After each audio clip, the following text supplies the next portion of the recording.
కన్నీరు తుడవాలంటే చెయ్యి ఉంటే సరిపోతుంది. కానీ ఆ కన్నీళ్లకు మూలాలను తెలుసుకొని ఆపాలంటే మాత్రం మంచి మనసు ఉండాలి.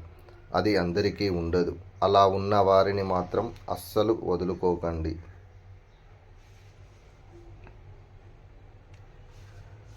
లోపాలు లేని మనిషి, లోటు లేని జీవితం ఎవ్వరికీ ఉండదు. సాధ్యమైతే మార్చుకోవాలి, లేకపోతే అలవాటు చేసుకోవాలి.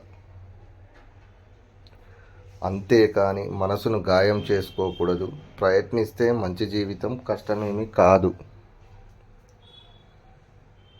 మనిషి జీవితంలో సహాయం లేకుండా బ్రతకగలం అనుకోవడం అవివేకం.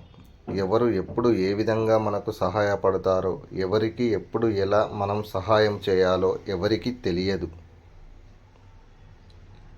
Please watch and subscribe my channel.